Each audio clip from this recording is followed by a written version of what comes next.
Welcome to the Banker Lamp. Please enjoy the video.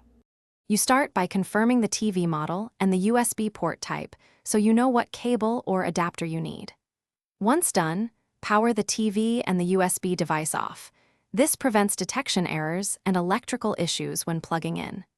If your drive needs more current, make sure to use a powered USB hub so the TV can read it reliably. Now plug the cable into the correct port on the TV before turning devices back on. This improves initial recognition. You power the TV on and wait until the home UI is fully loaded to avoid app crashes. Then open the built-in Files or Media Player app and look under Sources or External Storage for the USB device name. If you don't see it, make sure the drive uses a compatible file system. FAT32 or XFAT are best for Hey or Google TVs, and that folders contain supported media formats.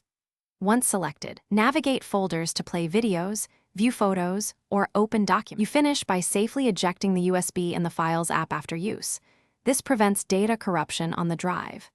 If the device still fails to appear, make sure your Hey or Google TV firmware is up to date because updates improve USB compatibility. Go to Settings System about System Update.